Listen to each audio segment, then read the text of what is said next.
Paolo Caratosilis, effettivamente oggi l'Italia pensa che in Veneto si mangi male.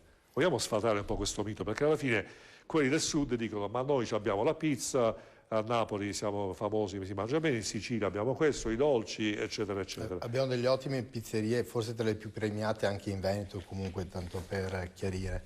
Comunque credo che sia, diciamo, più forse una burla.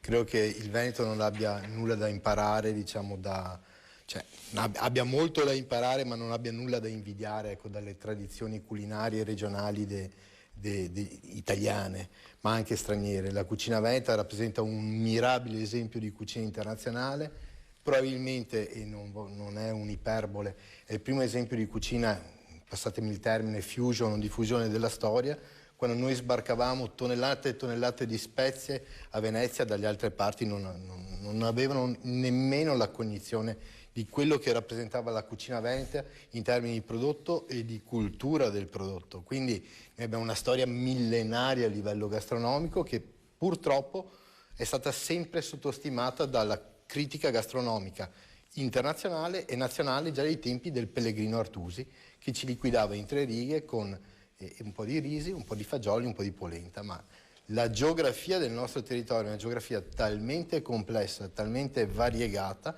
Basta pensare, abbiamo la laguna, abbiamo la pianura, abbiamo i colli vulcanici, abbiamo le prealpi, abbiamo le Dolomiti, abbiamo il lago di Garda. Cioè questa è una piccola nazione da un punto di vista oggettivo e quindi rappresenta una complessità di prodotti, di storie gastronomiche. Noi andiamo a incrociare la cucina mitteleuropea. Sull'Imes del Po, sul confine del Po, abbiamo degli elementi di cucina emiliana, abbiamo degli elementi di cucina perfino medio orientale o asiatica e questa cucina è sempre stata innovativa. Ecco, la parola d'ordine della cucina veneta è sempre stata l'innovatività e su questa noi non abbiamo da invidiare veramente nulla.